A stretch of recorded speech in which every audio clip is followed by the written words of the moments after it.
Welcome to Behind the Scenes of Dead Air.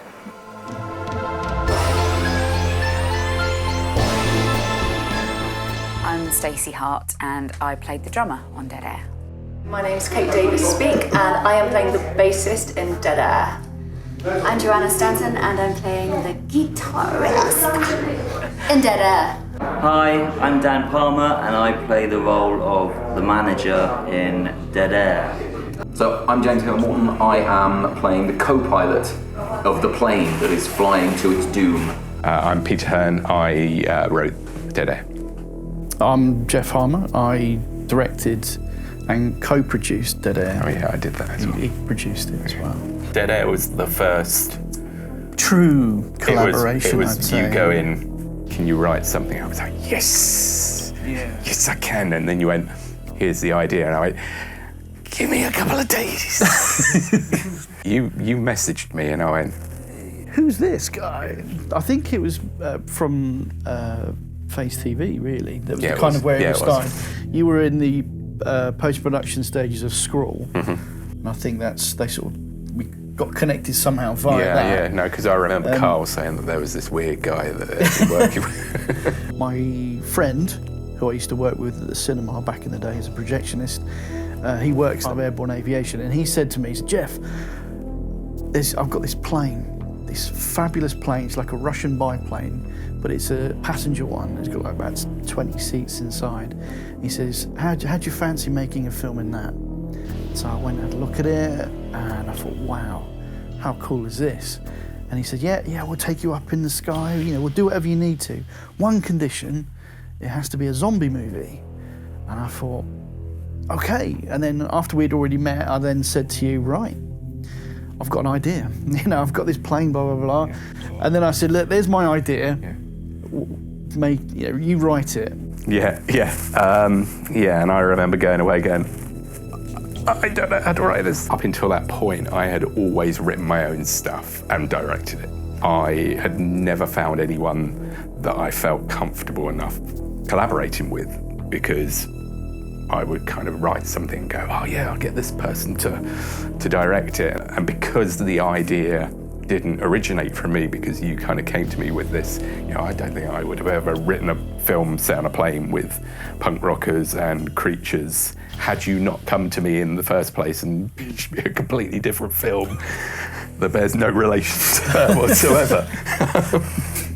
I had written stuff in the past, I had directed stuff in the past, so to have that opportunity to write something for someone else was a massive thing for me, because ever since I can remember, apart from wanting to be a stuntman, I wanted to be a writer. As I say, to have that opportunity for someone else to come to you and go, can you write something for me, was amazing. But being being the kind of person that I am, and everyone's got an ego, everyone's kind of, all of that kind of stuff going on. I was like, how can I make what you're giving me feel like something that I could give something to? I had this plane, I had all these different people on board, and I thought, this is your idea. I'm only going to be kind of ghost writing it. So I felt, what would I do if I had a plane? Who would be on that plane? And that's kind of where I kind of went away, scratched my head loads, and kind of went, well, bands go on small planes. Maybe we could have them as a band. Maybe we could have a band on board. And it was only by chance that the whole kind of creature thing came to me, because I'd been watching all the Critters films at that point. A lot of zombie films annoy me in terms of, a handful of things, and that's when I thought about, well, what if we've got these creatures that when they bite you, you get infected and you turn into a zombie. And for a while it was a zombie film. It was a zombie film for quite a while. But with kind of the creatures being, rather than it being an airborne thing, it was these unknown creatures are the thing that are turning everyone into zombies. When I sent you the idea, because I wrote it over a weekend, the initial draft, and I remember sending it to you and not hearing and thinking, yeah, I've blown that one. You then came back and said, I really like the idea. Yeah. let's see what we can kind of develop with it. Dialing my brain back to making a short, I always had that feature thing in my mind, and you quickly snuffed that out. You went, no, this is a short. I think that was one of the problems, because over the time of you writing every draft, rather than it get smaller, it started getting bigger and started getting some of the set pieces were just insane. I'm like, oh God, this is a short. This is going to cost us too much money, and it did. We initially had a bit on the ground with them all turning up and getting on the plane, then we had the bit on the plane, and then we had a bit after. We ran a crowdfunder that we were already going for the main kind of those 3-section things, weren't we? Beginning, middle, and end, because we wanted to do it as a proof of concept. So by the time we got to the crowdfunding stage, we knew that we wanted to turn it into a feature, or we knew that we wanted that. So it was always a case of me going, oh, Jeff has said he didn't want it as a feature. Now he does want it as a feature. I've written myself into a hole. The first crowdfunder, we wanted to go for the full budget. So we wanted to go for everything.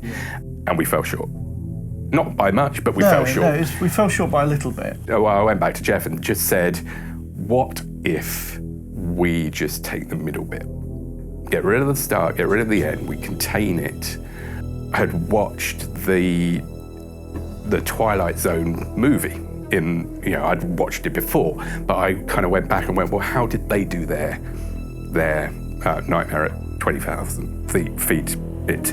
And what I liked about that was that they started on the plane. There was none of this build-up, and I thought, well, why can't we do that? Why can't we just start on the plane? We want it to be a feature film, but we still want this to be a little standalone short that people can watch and enjoy on its own.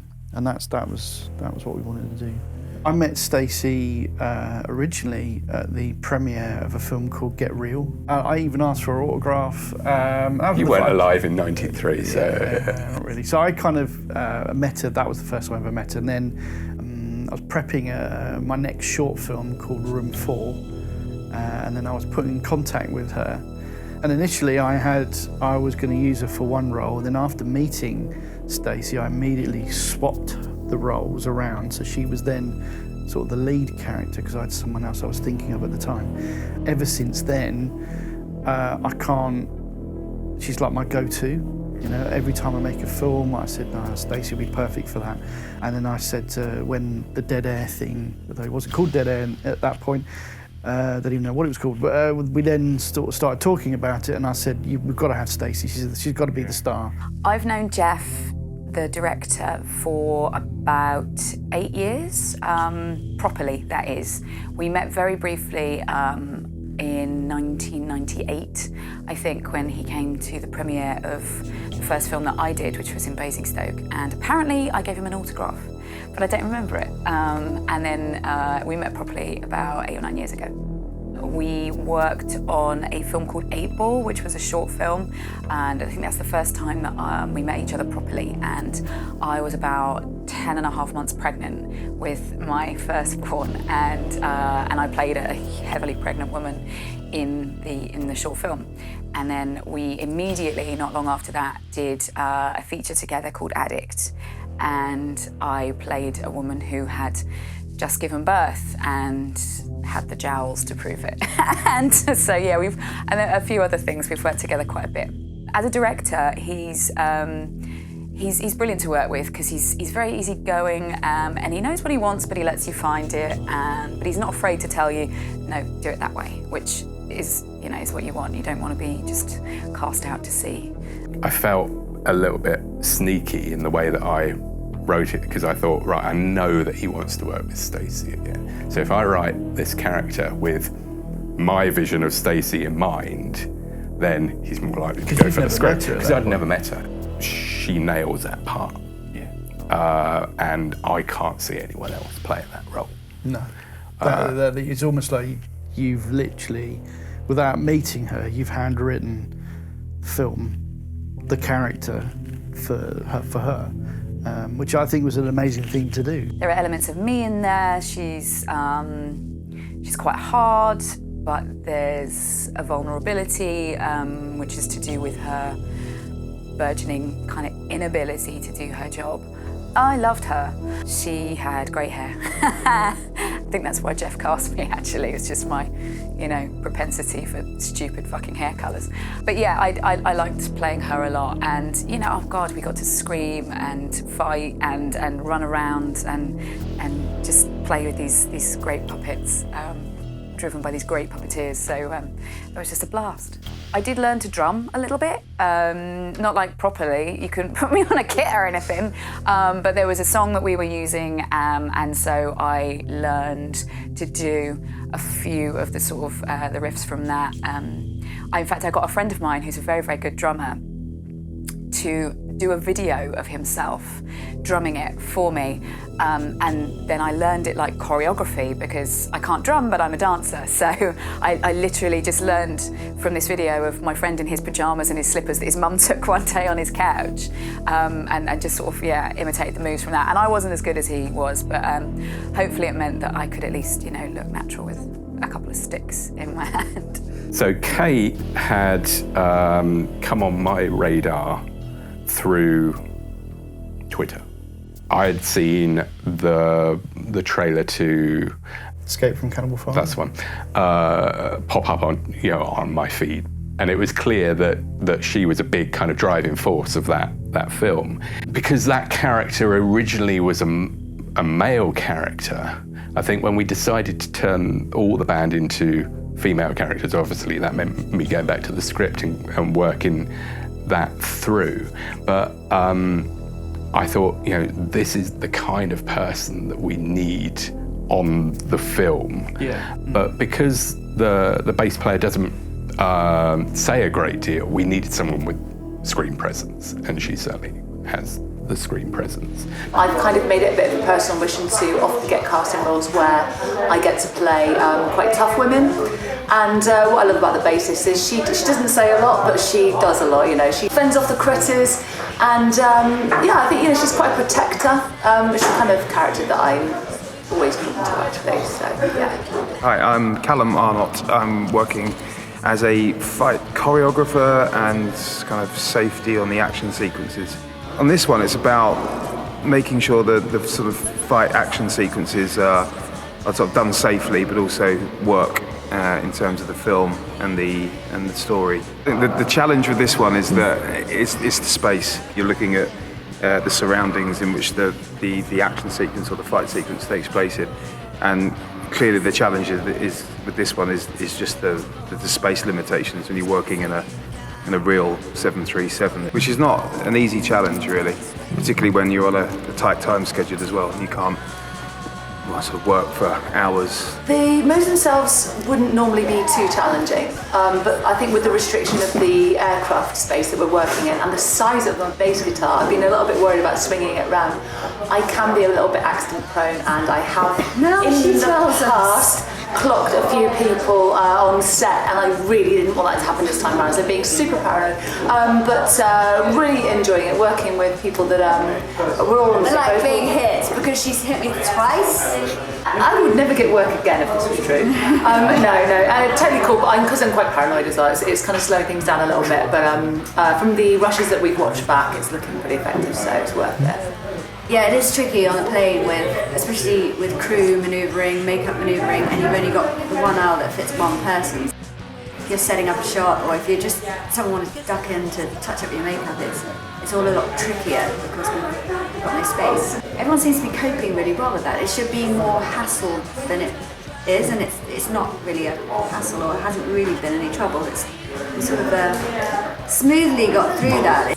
So we did this casting call, and we had I think we just advertised for the singer, and then we had floods. We had over 100 people, and then we spent a good couple of days going through all the sort of applications, and then we whittled it down, because I always remember there was one person that I said, we've got to have this. It was Joanna Stanton, who we ended up casting as the guitarist, and I remember saying she's a shortlister. As soon as you watched that show reel, and I went, yeah, whatever. And I was like, and then you wrote back, yeah. We had some show reels where it would be them acting, but to music. as in like you don't get to hear their voice, you don't get to hear them say anything. It was just them running around and and stuff, and lots of clips and stuff. And that's just fine. But if you want someone to act, you need to hear their voice. You need to see them do a performance. And what I loved about Joe's show role is just the passion you could see was just oozing out of the screen. But basically, we ended up working with Joanna briefly on another short film, and I kind of invited Joe to be a part of that, so that I could experience her performance for myself and how she would be to work with. Yeah, absolutely. And she did say, and she was a cow, but it was on purpose. It was purposely done. She stayed in character, and it wasn't until we then held the auditions for Dead Air in London, and she came along, and I remember you going, God, what a relief, she's such a lovely person. Yeah. And she was just really fun with it, wasn't she? She was really fun with the playfulness of the character, and we kind of knew that after that point that she was the guitarist who was meant to be this kind of naive, kind of wanting to be a punk but not really being a punk. I've got a guitar, but I've got a red version of a pink one here. So it's the whole band thing. It seems to be a load of stuff that I've already done, amalgamated in one movie. So yeah. The singer originally was going to be played by Erica Knuckles from the One Stuff, and she just said, "Look, I'm going to need to drop." So gutted, but that instantly gave us this extra space in the band. And to be honest, when Erica originally said she was going to be in the film, she's like 6'5" or something. She's huge, and I was really worried about how we were going to film her inside the plane.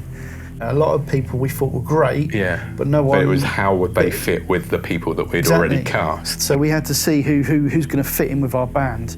And then I think you pointed out, check out this lady here.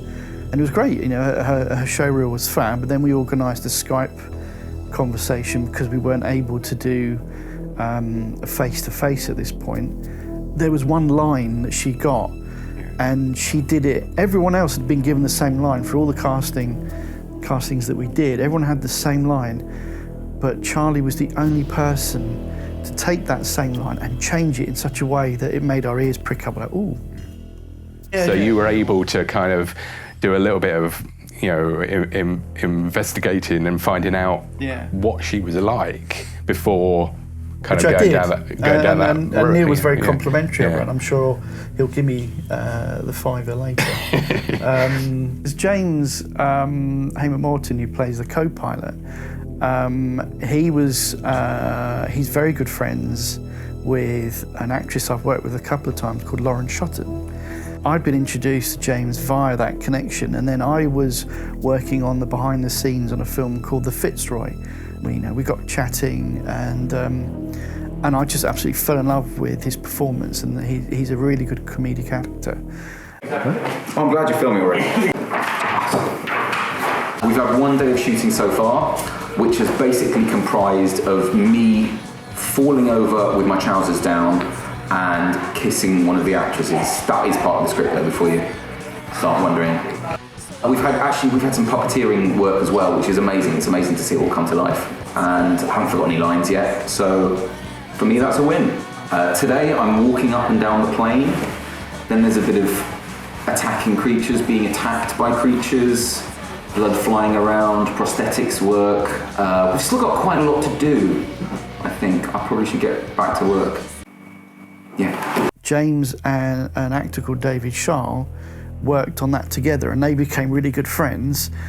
But as soon as we got David Charles into our heads that there's a chance we can get David on board, we couldn't think of anyone else. It was David. And then James made the connection, and then bang, there we go. We're having a conversation with David. Finally, the manager, Dan Palmer, who again was one that I kind of pitched to you. I pitched to you a number of times as different characters. I think when we were thinking male and female, I said, what about Dan as the guitarist? And you were like, who? Which I'm sure he didn't mind. Because I'd seen him in Stalled, which was his zombie film that he'd written and starred in, but I'd also seen other films that he and his filmmaking partner had made.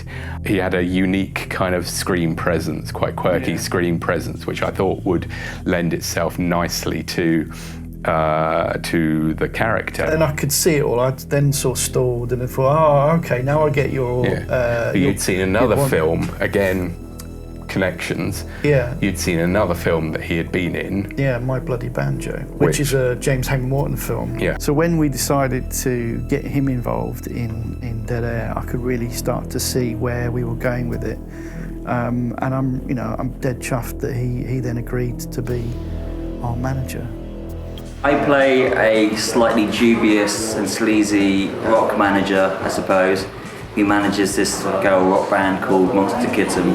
I'm taking advantage of them. It's their last gig. There's fractures amongst the band, and so I know it's their last gig. And I'm secretly sort of going into a solo career of one of the other members, and they don't know that. So, but we take our trip to the final gig on a plane. I managed to wangle a dodgy plane which has seen better days. There's these little critters in the cargo hold of the plane, and they break out, and chaos ensues. But unfortunately, my character isn't particularly the most courageous of types. And for example, he uses one of his band members as a human shield, and he happily punches out the pilot to get away from the monsters and tries to escape with a parachute, etc., etc. If it was aliens, I'd be Burke. You know, I'm a cowardly mofo. Good. I was really surprised how smoothly it's sailed so far, especially when you're shooting in a sort of hermetically sealed environment. You know, I mean, but then again, it's kind of my raison d'etre. Like I've done a couple of features prior to this, and a film I wrote a few years back called Stall.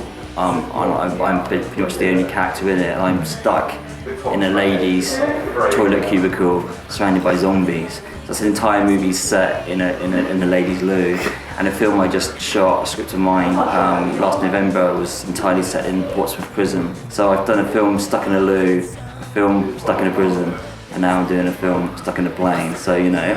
DP was Tom Allen, who I'd worked with on a number of films, Selfie and Angel of Saigon and Smile. Elkie, who was my first AD. Cool, I'd worked with her on a number of films. Lots of the other crew came from Smile, because as much as anything, Smile was a dry run for can we actually stand each other on set. It was, and also we used a lot of the same sort of crew. Yeah. So and there were lots of my old students, lots of my old students. I've never known a film set to be this efficient, to be honest. Like all the ones I've worked on have just run over by like 2 hours. God damn it. As you can see, the professionalism is at a very high standard. I've not seen all of it, but from what I've seen, it seems to be quite quick and efficient. I'm learning a lot from just hearing people talk about how they come together in each scene. I'm Ellie, and I'm a script supervisor, but also doing a bit of catering. Well, today is mostly doing the continuity, so making sure that everything's right and all the shots can link up together, and then catering up and making sandwiches. I've really enjoyed it, and working on the plane is different to anything else I've done. Hello, I'm Jacob, and I am a runner. I have to go on the wings and black out all the windows and put gels in them. Oh, it's real good, you know. I think we are really getting down to the juicy bits of the scenes. Basically a runner and behind the scenes shooter. Behind the scenes shooting, basically shooting everything that happens on all of the days. What's the lifetime opportunity? Got to stand on the wing of a plane. I'm Jake Robinson, and I am the second assistant camera / runner, supervisor, general person. Well, my primary role as second AC is clapper. I'm the clapper, helping Tom with the lighting and the equipment, lens changes, working with our first AC James as well, and sort of kind of organising runners to either run cables. My name is Mark Dawson, I'm the production manager on this film. My job is to make sure we have all the cast, crew, technical equipment, backup, studio ready and everything else ready when we start shooting. Most of my work is done prior to the shoot. It's working with the director and the producer. We contact people, crew, etc. Contact the studio to make sure we have time booked, etc. And that's it. And then here I run around with some toolkits and some crew, and hopefully we get the set ready for shooting. Yeah. I've got a little hiccup this morning because of traffic problems on the M3, and we lost some makeup people very well. I'm Alice and I'm doing costume. It's really good fun. There's lots of young people, so it's really nice. So I'm doing costume checks, continuity of costumes. My name's Ella. I'm a makeup artist. I'm Natalie. I'm also a makeup artist. I'm Sarah, makeup artist. We get the actresses ready, the actors ready. So they'll come in first of all in the morning, and we'll prep their skin, do their makeup, exactly, get their face charts out and make them all look nice before they go on set. And also doing retouches on set, making sure everything looks perfect. It's been really funny. Watching everything with all the puppets, it's amazing. Yeah. I just really just seeing everything in action because it's the first time we've worked on a film set, well, me and Ella anyway. We are Tank 4.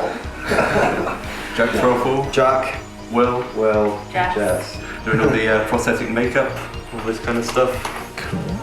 Turning the actresses into monsters. Making them better. I enjoyed the script.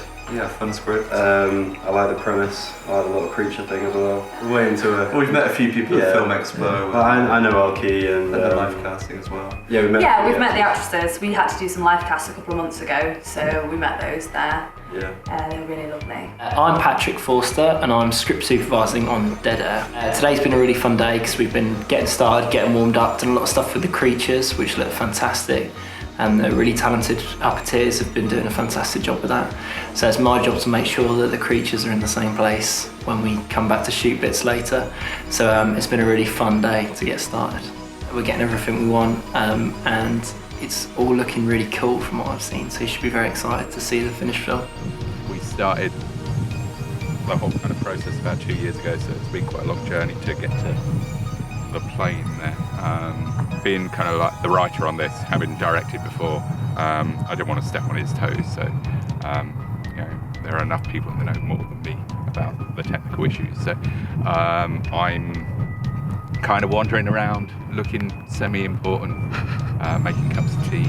Well, we've had 2 days where it's been mainly puppets, which has been going really well. We've had Andrew Spooner kind of being the coordinator, and he's got a great team with him. So a lot of that's kind of gone relatively smoothly. We've got until Friday here, so whatever we don't get today, we're going to have to pick up on tomorrow or Friday, but tomorrow and Friday are massively busy days. I'm Toby, I'm the runner and behind the scenes.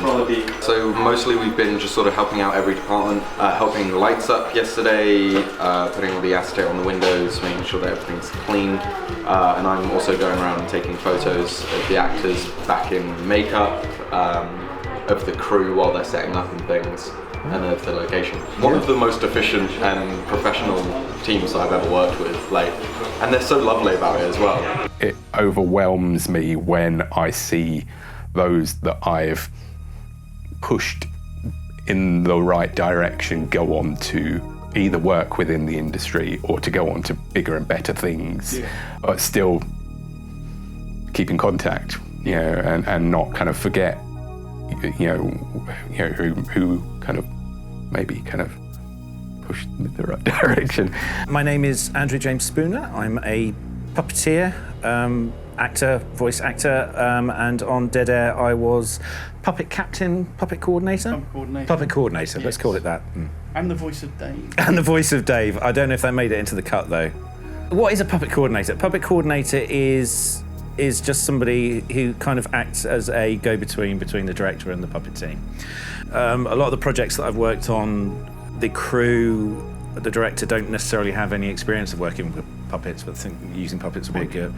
And you kind of need somebody on set who's got experience of working with puppets and can kind of act as a go-between. So you would say to me, I need the puppets to do this, and I would go pale, And I would say, I'll go and talk to the guys, and then we'll go off and work on it for you and come back. It's essentially kind of like a first AD role.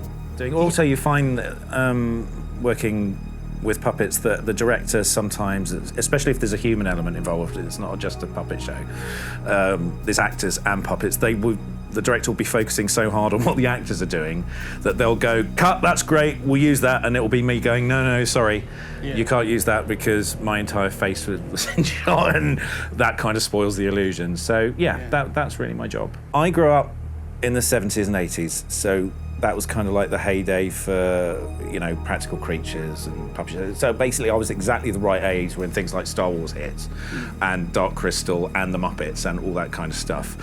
So it was kind of part of my DNA growing up anyway. So what happened was I went off and studied drama and went to acting school.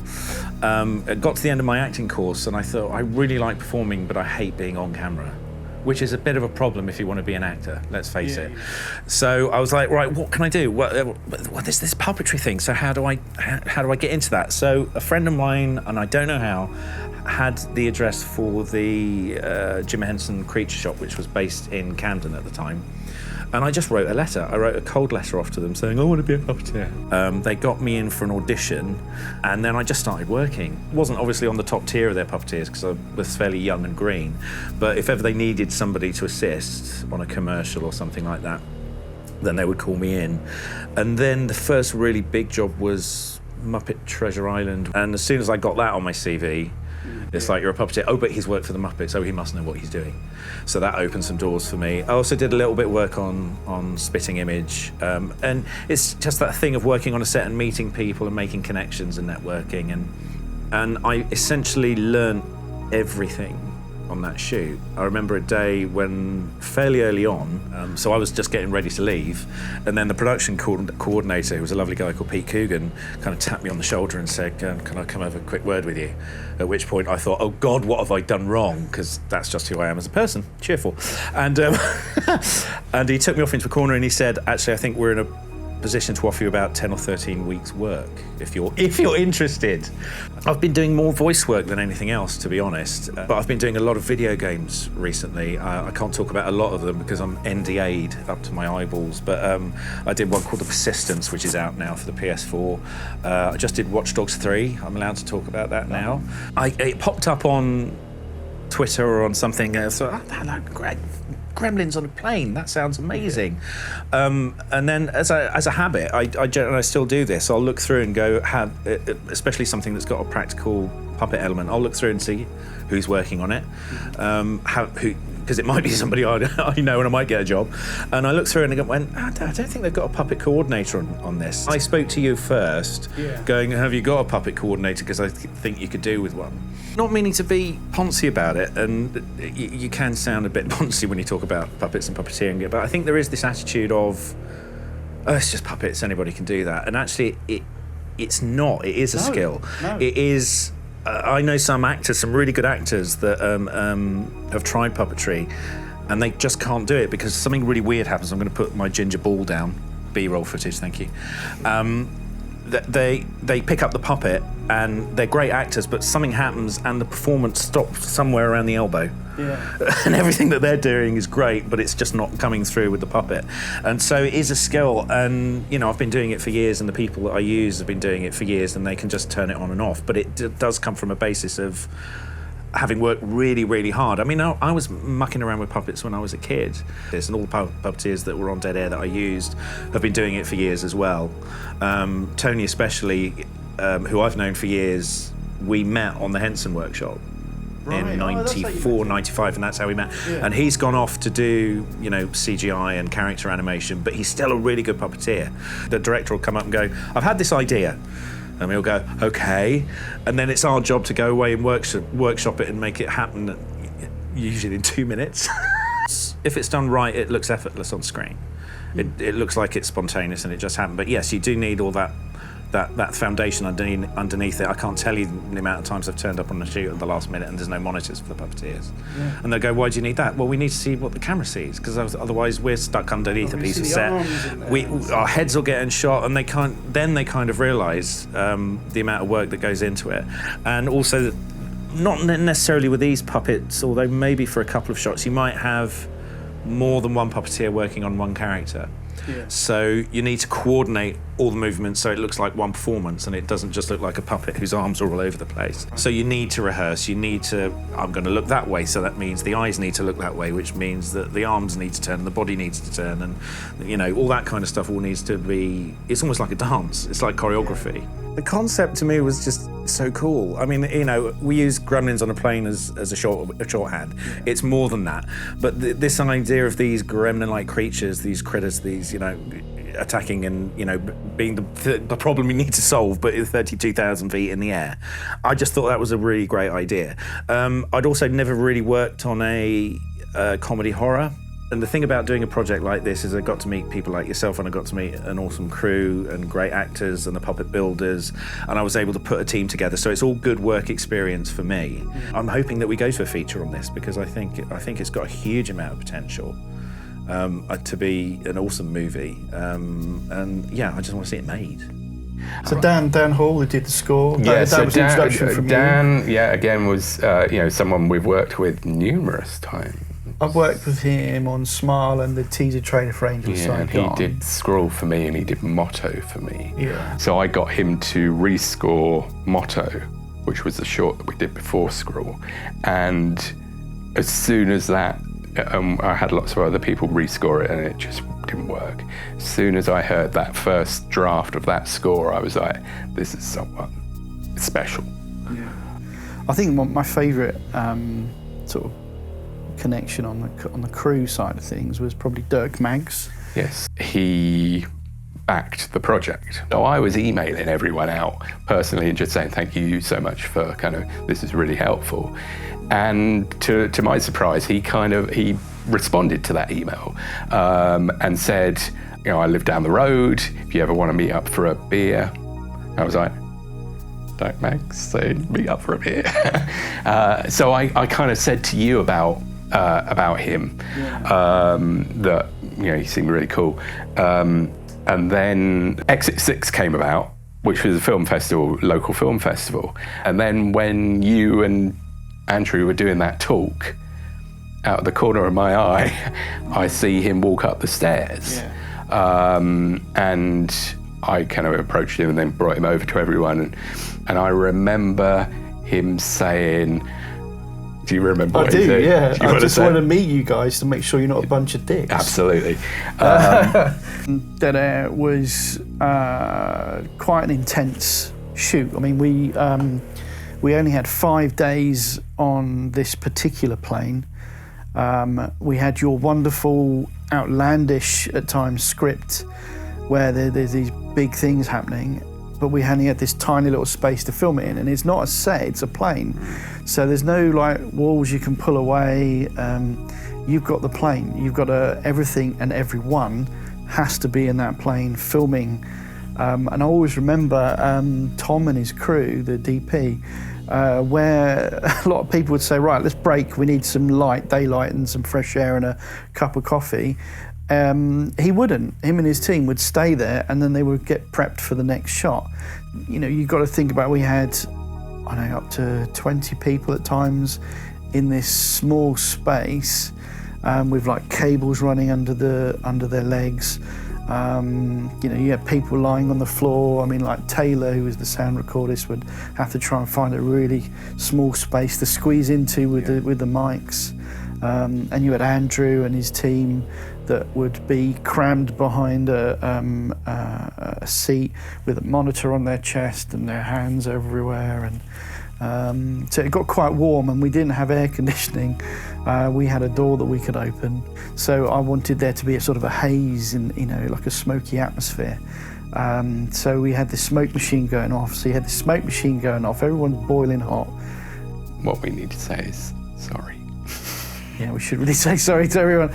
It was a hard, although we shot for 6 days, we shot, our last day was shot at a different plane. That was all the cockpit stuff that we did with David and James and Stacey and Joanna, where because it then started to rain, we then had to do all the cooking for the catering for the day inside the plane.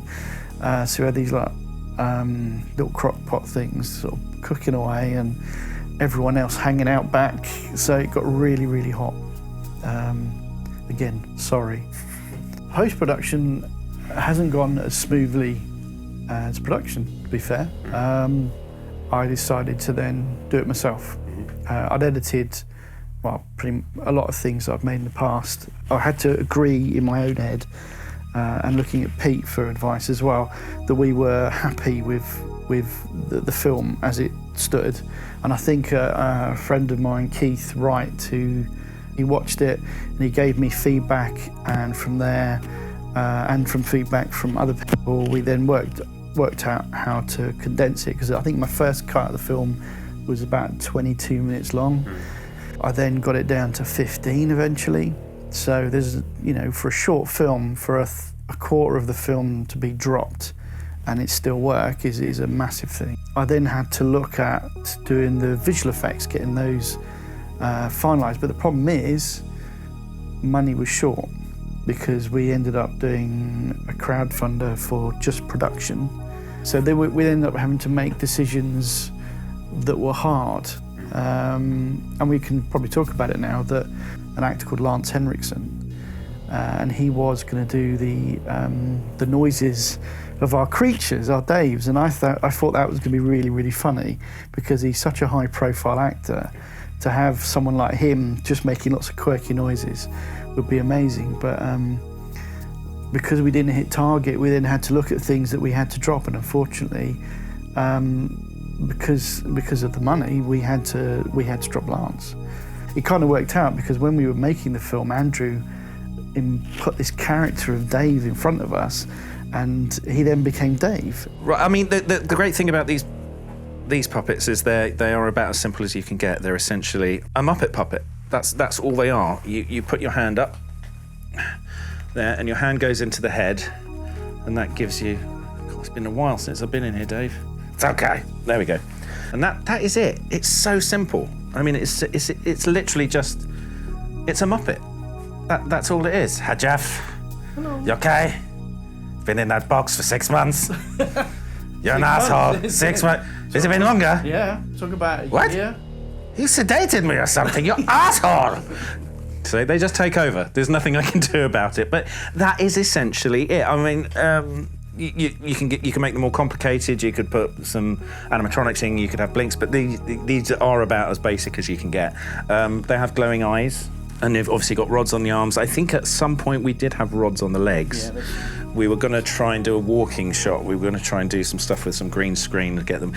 Just didn't have the time, unfortunately, so we compromised a bit on that. But that is it. And it looks more comical here, because it looks like some kind of demented Orville routine, That's what I like about practical creatures, and the way that they should be shot is they should be embedded in the scene, and you should also only see bits of them. It's like that thing that Spielberg always said the best thing that happened to him on Jaws was that the shark failed. Yeah. Because then you had to imply it.